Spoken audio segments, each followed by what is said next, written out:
যে আগে যখন যেভাবে দেখছিলাম খাঁচার ভিতর। হ্যাঁ, পরে জিজ্ঞাসা করো তোমার শাস্তি কি আরো তোমার শাস্তি কি ঠিক আছে না আরো বাড়ায়া দিবে হুজুরে আল্লাহর পক্ষ থেকে? বাড়ায় দেওয়া হয়েছে।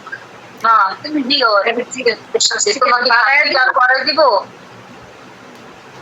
তোমার শাস্তি কি বাড়ায় দিবে আল্লাহর পক্ষ থেকে। আল্লাহর পক্ষ থেকে? কি বলা হয়?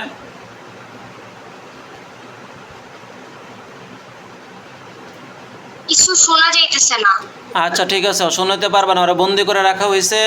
আজকের পর থেকে ও আর তোমাকে কোনো সময় ডিস্টার্ব করতে পারবে না এবং কোনো ক্ষতি করতে পারবে না। তাকে সারা জীবনের জন্য হে আল্লাহ আপনার কোরআনের শক্তিতে চিরজীবনের জন্য তাকে যতদিন পর্যন্ত সে এই মেয়ের কথা না ভুলে যাবে এবং যতদিন পর্যন্ত কোনো মানুষের আর ক্ষতির নিয়ত না করবে ততদিন পর্যন্ত তাকে এই আগুনের জেলখানায় কঠিন শাস্তি দিয়ে বন্দি করে রাখা হোক।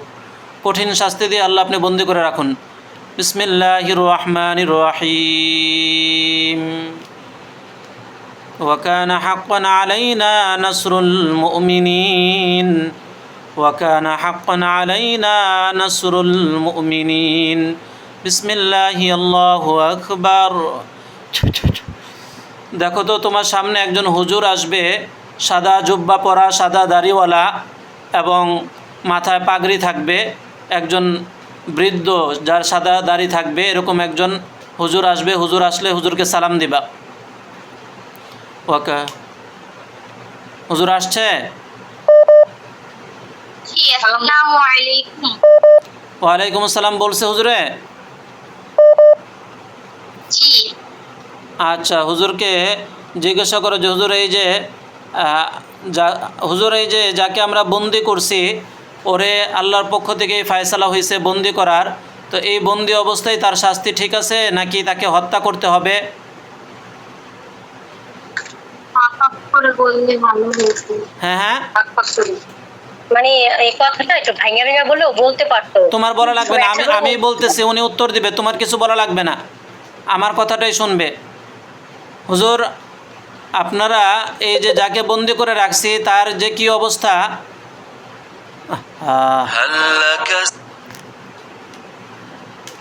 হুজুর আমরা এই যে যাকে বন্দি করে রাখছি এই বন্দি অবস্থায় তার জন্য শাস্তি ঠিক আছে আল্লাহর পক্ষ থেকে, এটাই ফয়সালা হয়েছিল। আর ও কি আর এই মেয়েকে সমস্যা করতে পারবে?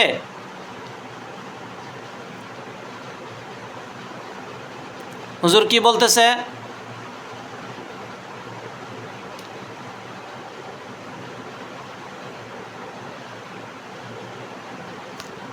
হ্যাঁ,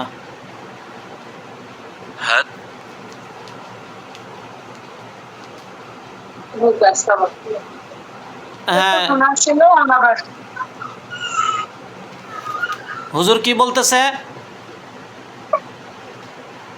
কোথায় যাইতেছেন? আমার কানে কোনো শব্দই আসতেছে না। হুজুর আছে তোমার সামনে? এখন নাই। আচ্ছা, হুজুররা আবার আসবে, তুমি দেখতে পারবা। হে আল্লাহ আপনার কোরআনের সাহায্যে আপনার সাহায্যকারী পাঠান। আল্লাহ আপনার কোরআনের সাহায্যে আপনার সাহায্যকারী পাঠান। বিসমিল্লাহির রহমানির রহিম। ওয়াকানা হাক্কান আলাইনা নাসরুল মুমিনিন। বিসমিল্লাহি আল্লাহু আকবার। হ্যাঁ দেখো তো এখন হুজুর আসছে? জি। হ্যাঁ, সালাম দাও। আসসালামু আলাইকুম। হ্যাঁ, হুজুরকে জিজ্ঞাসা করে যে হুজুর এই যে ওদেরকে বন্দি করে রাখা হয়েছে ওরা কি আর আমার কোনো ক্ষতি করতে পারবে? হুজুর এই যে ওদেরকে বন্দি করে রাখা হয়েছে ওরা কি আর আমার ক্ষতি করতে পারবে?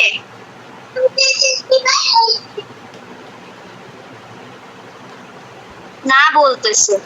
আচ্ছা ঠিক আছে, আলহামদুলিল্লাহ বলো। আলহামদুলিল্লাহ।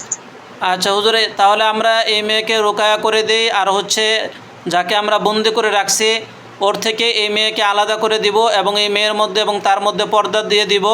আজকের পর থেকে সে আর তাকে কোনো সময় তার স্মৃতিতেও আনতে পারবে না ইনশাআল্লাহ। ঠিক আছে হুজুর?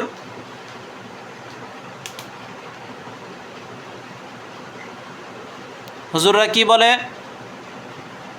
জি। আচ্ছা, হুজুরকে সালাম দিয়ে দাও, হুজুরে চলে যাবে ইনশাআল্লাহ। আসসালামু আলাইকুম। আচ্ছা, এখন এই মুহূর্তে তোমাকে এবং তোমাকে যারা সমস্যা করতো, ওর ফ্যামিলি সহকারে যত যারা আছে সব থেকে তোমাকে আলাদা করে দেওয়া হইতেছে এবং ও তার স্মৃতি থেকে তোমার স্মৃতি মুছে দেওয়া হইতেছে। সে আর এই জেলখানার ভিতরেই পচে গলে মরবে যতদিন না পর্যন্ত সে ভালো না হবে আর আল্লাহর ফায়সালা না হবে। আর হচ্ছে আল্লাহ তাআলা তাকে কঠিন থেকে কঠিন শাস্তি দিবেন। আর সে তোমার স্মৃতি আর মনে করতে পারবে না। তোমার মধ্যে এবং তার মধ্যে আজকে থেকে একটা পর্দা পড়ে যাবে। সে সহকারে তোমাকে ক্ষতি করার মতো আর কেউ তোমাকে আজকের পর থেকে ডিস্টার্ব করতে পারবে না। তোমার মধ্যে এবং তাদের মধ্যে একটা পর্দা পড়ে যাবে। তারা কখনোই তোমাকে দেখতে পারবে না, তুমি তাদের থেকে অদৃশ্য হয়ে থাকবে। বিসমিল্লাহির রহমানির রহিম। বিসমিল্লাহি আল্লাহু আকবার। এই মুহূর্তে তোমার শরীরটা আমি